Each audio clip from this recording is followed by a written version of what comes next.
What is up, ladies and gentlemen, and welcome back to WWE 2K18 AI Universe Mode. This ECW Week 4, the show before the pay-per-view being streamed live this Tuesday in real life, Sunday in-game. Welcome to the land of extreme.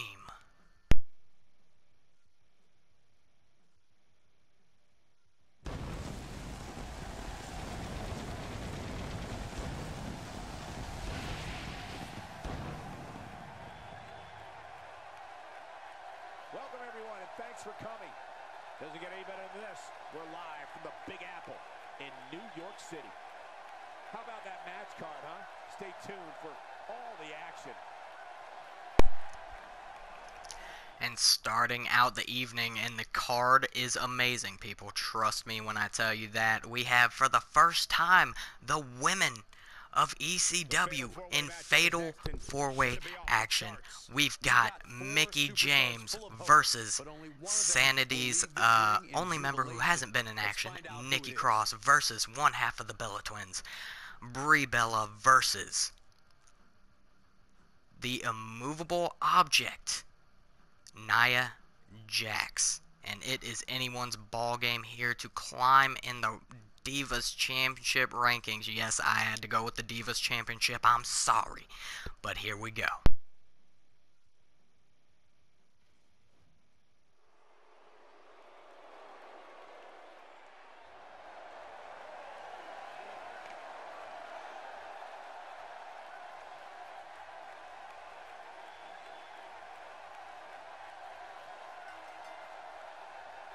Making her way to the ring, from Richmond, Virginia, Mickie James.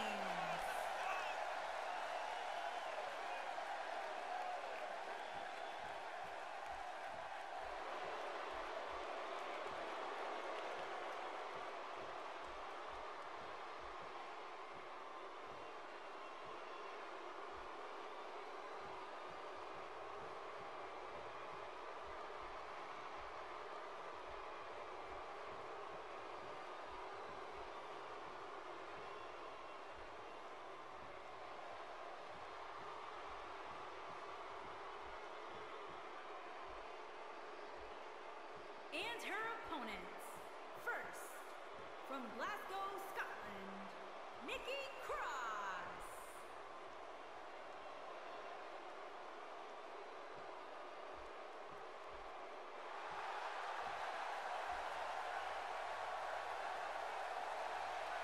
And from Scottsdale, Arizona, Brie Bella.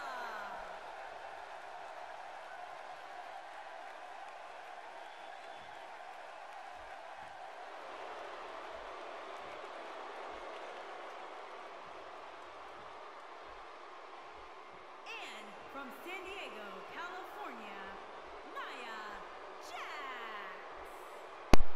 And here we go. Who's gonna get the victory in the first ever women's match here on ECW? My pick, Nikki Cross, who I think has the biggest advantage, would be Nia Jax with her strength and her size. Very difficult to take down, but Nikki lifting up Nia Jax with a double-handed choke slam, and Brie Bella gonna throw the veteran Mickie James out to the floor. Nikki on the top rope. Oh, Nikki gonna fly. A diving hurricanrana to Nia Jax off the top rope as James and Bella go at it outside of the ring. Nikki Cross, oh my God, with a straitjacket neck breaker. And Mickie on the outside with a drop kick to the back of the neck of Brie Bella. And you'll have to excuse me if I can't keep up with all the action because there's so much going on in a fatal four-way. Brie Bella off the ring post as Nia hits a tilt-a-whirl backbreaker to Nikki Cross. And Nia setting up for something here. Irish whip off the rope. Huge elbow to the face of Cross. Now Brie going for something going for a huge back suplex to Mickie James, and Nia flying off the middle rope with a double axe handle to Nikki Cross. But Nikki gonna fight back. Looked like she was going for that reverse DDT, but Nia reversing into a suplex. Brie trying to get control of Nia Jax, but that she just bounced off of her with a flying clothesline. Mickie running in with a crucifix to Brie Bella out of nowhere. And once again, it's Fatal 4-Way, no disqualification. It is anyone's ball game here as Nia sending Mickie's shoulder first into the ring post. Wait a second, Nikki throwing Brie outside the ring. Nia with a huge chop to the chest of Mickie James. Now Nikki and Brie going at it on the outside. James and Jax on the inside.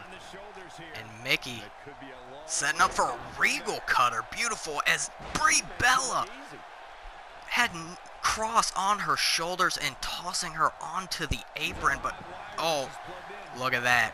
Brie with that backflip reversal. You know she learned that from Daniel Bryan. And wait a second. James with a swinging neckbreaker to Jax on the outside. DDT on the outside. And these women in ECW go at it like the men do. They do not hold back. And James rolling Jax into the ring. And considering this is the first women's match in ECW, you got to think the winner of this match would go pretty high in the rankings. But James setting up for the Stratusfaction. Off the ropes, Stratusfaction connecting to Nia Jax, but Brie Bella in the ring. But Mickie with the stun gun to Brie off the top rope, pinning Bella. One. And only a 1 count. You'd think Mickie would have gone for the pin off of Jax, but too late now as Jax is crawling to make her way to her feet. Mickie going up to the middle rope here, and a splash from the middle rope by Mickie James. And wait a second, Cross and Jax. Cross able to throw Jax over the top rope. And Brie with the Bella Buster to Mickie James. Wait a second. 1, 2.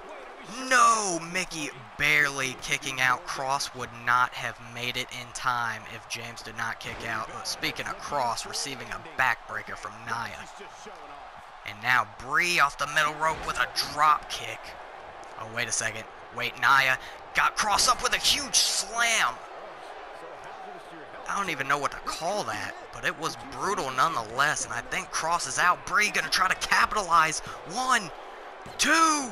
No, Cross kicking out at 2. And you know, most people who have the crazy gimmicks are just as tough as well, and it is gonna take a good bit to put away Nikki Cross, the Twisted Sister of Sanity, clotheslining Brie Bella over the top rope. And now Mickie focusing on Brie for some reason as Nia throwing Cross back into the ring. Wait a second, Cross fighting back against the much larger Nia Jax. Oh, wait a second. Cross going for that swinging neck breaker, hitting it on Nia, and Mickie going for that DDT. 1, 2, 3. And as Mickie was distracted hitting the DDT, Cross picking up the 3 count on Nia from that swinging neck breaker. Your winner, Nikki Cross. Yay. Here is your winner, Nikki Cross. Congratulations to Nikki Cross with the first women's victory here in ECW. We are moving on in the night. And remember, people, I said it was a good card, and I wasn't lying. Up next, we have singles action. Another member of Sanity, the leader of Sanity, Eric Young versus the lone wolf, Baron Corbin. And Baron Corbin did have a war of words with the Icon Sting last week. So I don't know if there's still tension there or not, but nonetheless, he's not facing Sting. He's facing the leader of Sanity. And I do not doubt this one's about to be a banger.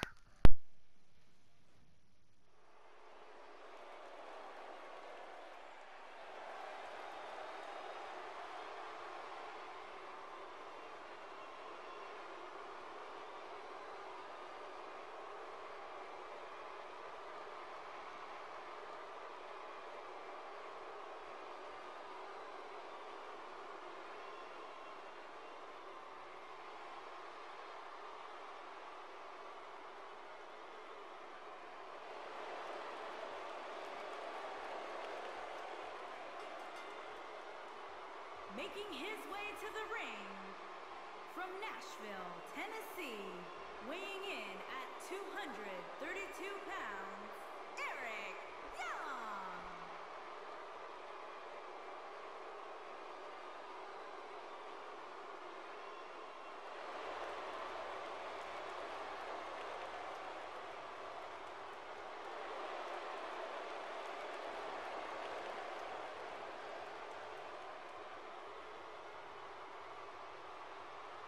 And his opponent, from Kansas City, weighing in at 275 pounds, Baron Corbin.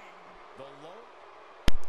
And here we go, and in the words of good old JR, this one should be a slobber knocker. Both men hard-hitting, sadistic, love-causing punishment, and Baron Corbin right out the gate with an overhead belly-to-belly to the much smaller Eric Young. But Eric Young is the leader of Sanity for a reason.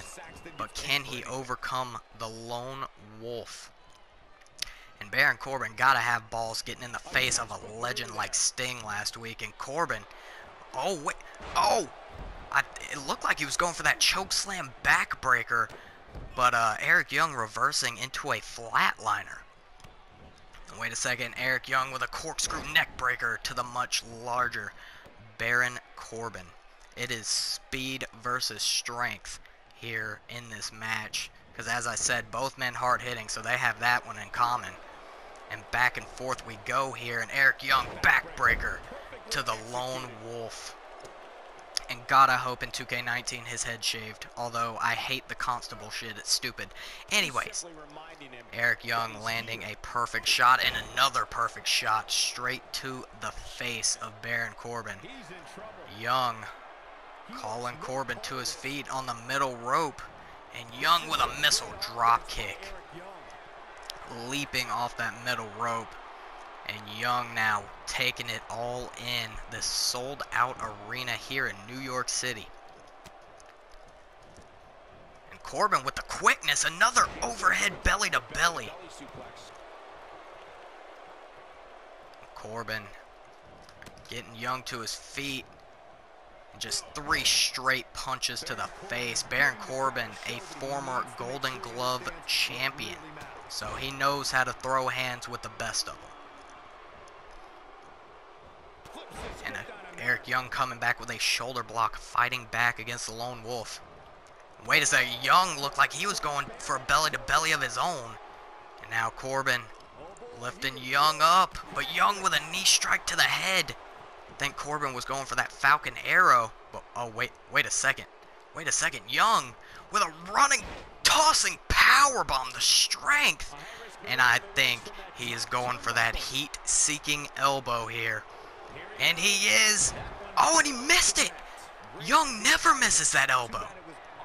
Oh, looks like he's gonna try again. It might have been because Corbin was still rolling when he tried to go for it. And again, and this time nailing the elbow perfectly to the chest of the Lone Wolf. I don't care how big you are, a nicely placed elbow drop hurts bad.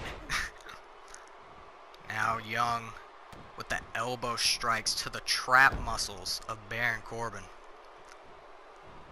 Lifting the Lone Wolf up, but Baron Corbin with a European uppercut fighting back here, going for a power bomb, but Young rolls out into an arm drag. Beautiful reversal, going for the pin off that one.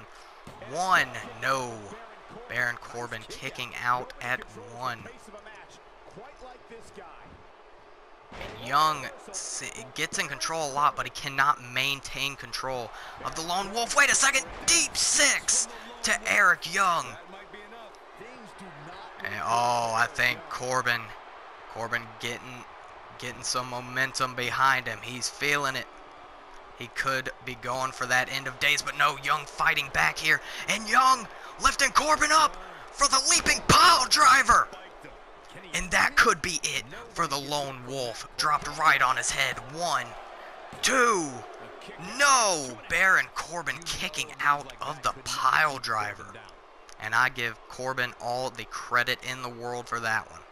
Pile drivers, very, very dangerous move. Banned in real life, not banned in 2K. And Young trying to go for a forearm drop off the middle rope, not connecting. And Corbin now, oh, clotheslining Young over the top rope. And Corbin believes he is firmly in control of this one. Oh, he's telling Young to get back in the ring. Kind of bullying Young if you think about it. Knocking him out of the ring and just waiting for him, telling him to get back in. And Young doing just that. But Corbin waiting for him with another deep 6. Oh no, it might be all over for Eric Young. Pulling him into the end of days. One of the most devastating finishers. 1, 2, 3. As I said, one of the most devastating finishers of all time. Baron Corbin with the victory off of the end of days. Sanity's momentum being stopped in its tracks by the Lone Wolf. Here is your winner, Baron Corbin. What is he doing out here? Oh, wait a second. Cassius Ohno out here. What is Cassius Ohno attacking Baron Corbin? What is going on? But Corbin fighting back. Eric Young just staying out of this one, but what is Cassius' bad blood with Corbin? I don't know, but Corbin lifting him up with a huge scoop slam, and it seems like it was not a good idea for Ohno to attack Corbin after he was so pumped up with adrenaline from that match. But Ohno gonna try to fight back nonetheless. Corkscrew neck breaker. What is going on here? Wait! Ohno busting Corbin open with the discus forearm. Oh no. Cassius looking for that tornado big boot. And he spins. Oh, but he misses it. He misses it. And now Corbin, bloody and all, setting up for the end of days on Cassius Ohno and end of days. Today was not Ohno's day. I thought he might have had him off that discus forearm. Corbin dodging the big boot. A bloodied Baron Corbin standing tall over Cassius Ohno. That was some crazy stuff, but we have to move on with the evening. And up next, I would say a dream match of some sorts.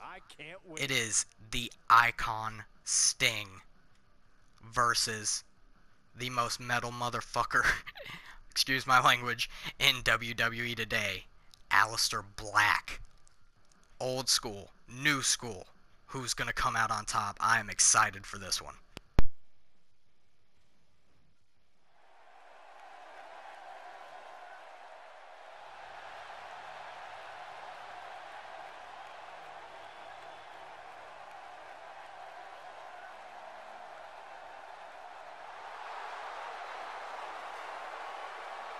Making his way to the ring from every man's nightmare, weighing in at 259 pounds, the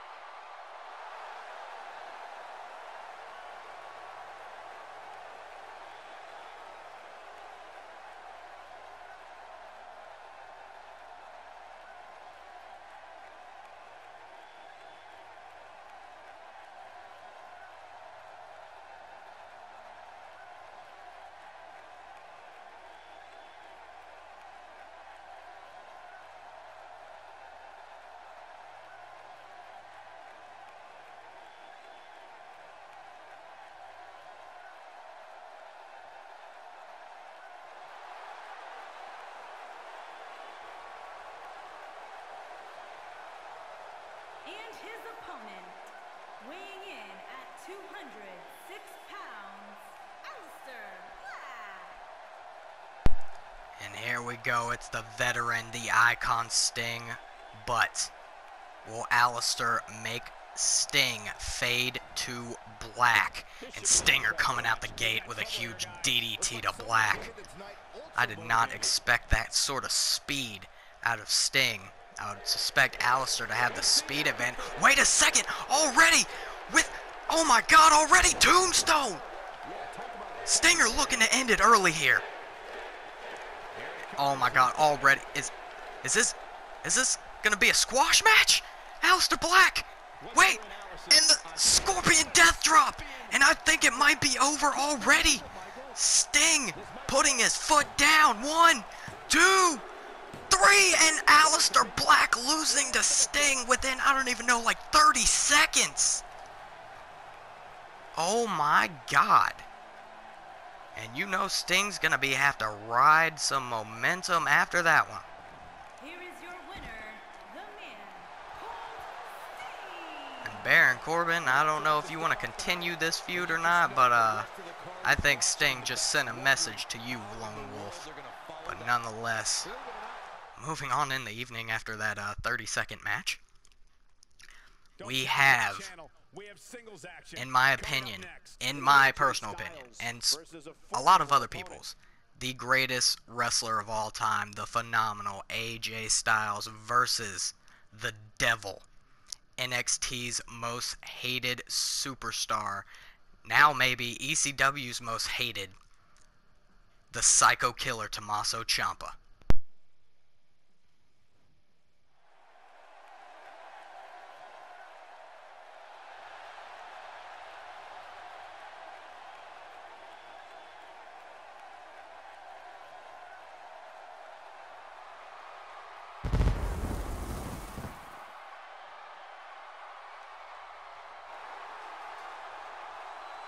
Making his way to the ring from Gainesville, Georgia, weighing in at 218 pounds, the phenomenal AJ Styles.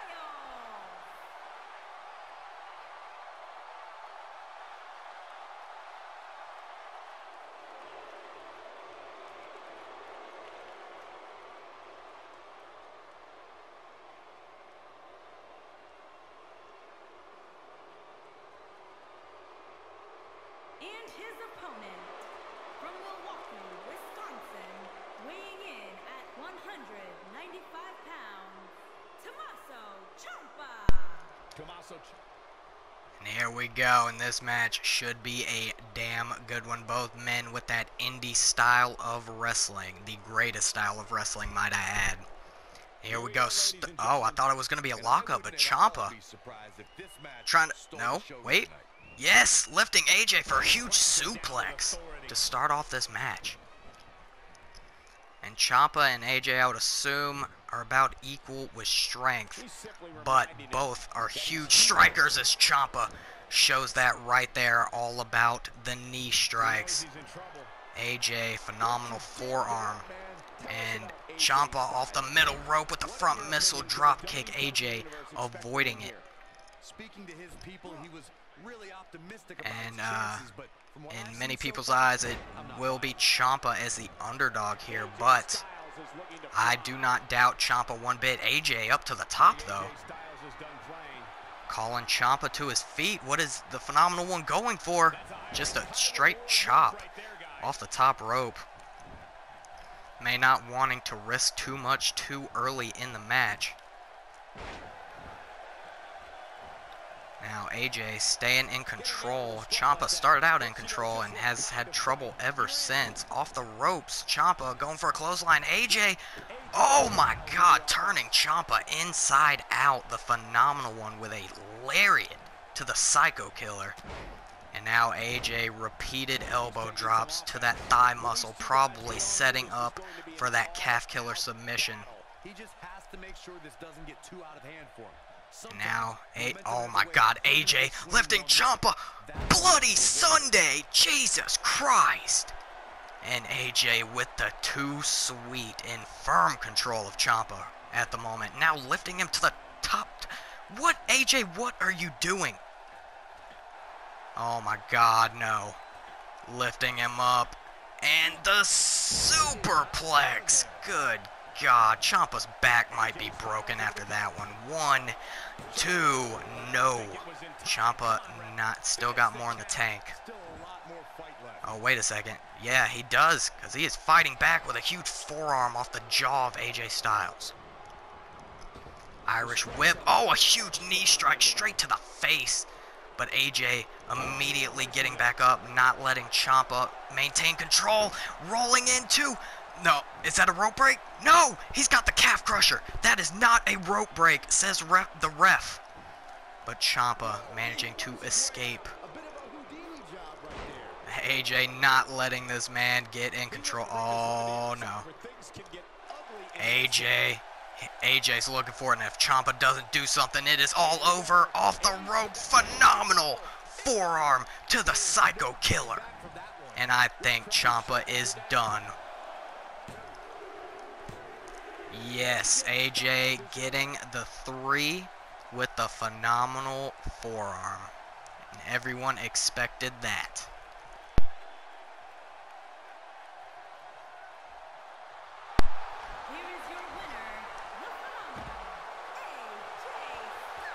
But you gotta think, ladies and gentlemen, good for AJ getting the win over Ciampa, but his real target is the television champion, Sabu. So, I mean, Sabu didn't come out here or anything, but I have a gut feeling that that rivalry is not over yet. They never even had a match, for God's sake, so. Nonetheless, moving on to the main event of the evening, the last match before the pay-per-view being streamed live this Tuesday. We have the king of the cruiserweights, who has been on one hell of a roll lately, versus the lunatic fringe former WWE champion Dean Ambrose. And I think this is probably Neville's biggest challenge yet.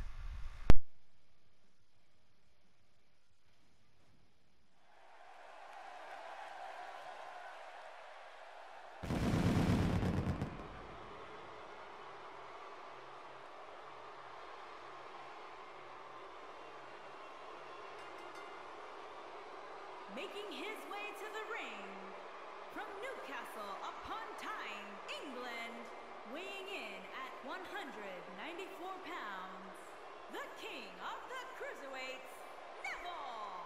Quite the look of...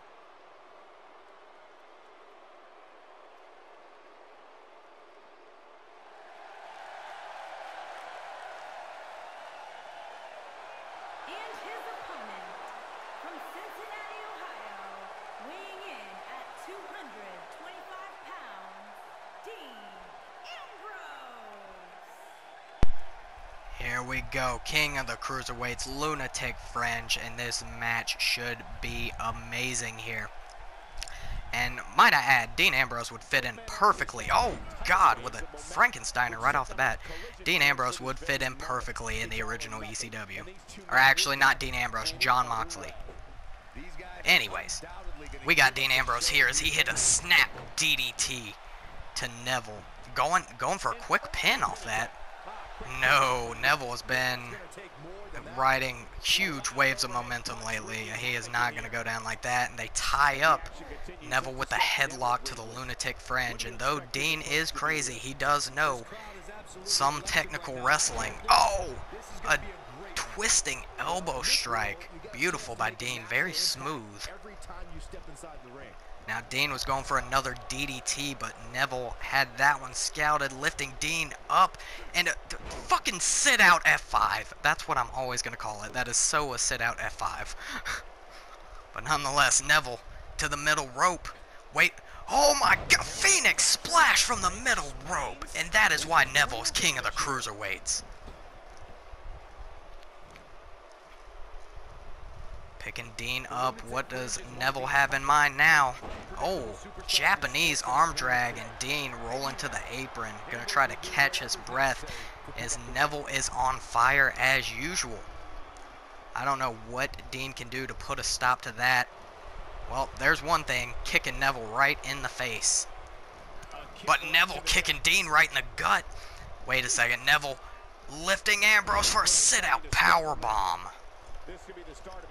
The strength from Neville. I mean, look at this man's body. He was chiseled by the gods. Elbow drop to the leg of Ambrose. And Dean has not been able to get control of this match. And Neville with a single leg camel clutch locked in. Ambrose immediately getting out of that one. Now Ambrose. No, Neville reversing again. Oh my god, another sit out F5 to the lunatic fringe. Good God, Neville. This man is crazy. And now a Michinoku driver. Oh, wait a second. Wait a second. Neville's going for it. Neville's looking for the rings of Saturn. And he's got it locked in, but is Ambrose close to the ropes? No. Ambrose. Oh, immediately escaping that one, though. Neville just cannot keep a grip on these submissions on Dean Ambrose. Neville reversing again. Is there something wrong with Dean tonight? I don't even know. This is not good. He cannot get in control of Neville whatsoever. Neville tossing him with a belly-to-back suplex and going straight up to the turnbuckle. Are we gonna see it? And red arrow to Dean Ambrose. Is it over? Yes! Neville absolutely destroying the lunatic fringe. I knew he was hyped up and had plenty of momentum and was on a roll, but what the hell just happened? If this keeps up, you're going to see Neville as your new ECW champion, no doubt about it. Here is your winner, the King of the Cruiserweights, Neville. Kicking off the night with an impressive And victory. that kicking off, Cole, you fucking moron. But nonetheless, Neville destroying Ambrose in the main event of ECW Week 4. Like, I did not expect that whatsoever. And I forgot to do my match of the night on WCW, which I think it was... Fuck, what was it? Probably the triple threat match, even though I was scared it was gonna go on forever. Match of the night tonight. I think I'd have to give it to... who was it? It was... the match with Baron Corbin. I forgot who else was in it. I apologize. But that was definitely match of the night. Who the hell was it? I thought Sting and Alistair was going to be match of the night. But Sting just took out Alistair within 30 seconds. So, yeah, but yeah, given... Oh, yeah. Oh, Eric Young, yes. Baron Corbin, Eric Young, match of the night, especially because Cassius Ono randomly making an appearance. But nonetheless, congratulations to Neville. Right, just keeping on rolling victory after victory here. But, ladies and gentlemen, this coming Tuesday, in real life, not in game, is the first pay-per-view for AI Universe mode. Zach Maverick's going to be here to commentate with me. It's going to be live streamed. And the first title defenses or victories will be on that pay-per-view, and you will figure out what that pay-per-view is when we start the stream on Tuesday, people. Tuesday. Keep an eye out. But that was it for ECW Week 4. And remember, guys, if you enjoy my content, please leave a like, comment, and or subscribe. That would be greatly appreciated. Also, follow me on Instagram and Twitter at Brandon Branny Bear on both. That would also be greatly appreciated. And as always, thank you guys for watching. I will see you next time. And have a wonderful evening. The King of the Cruiserweights. Yeah, buddy.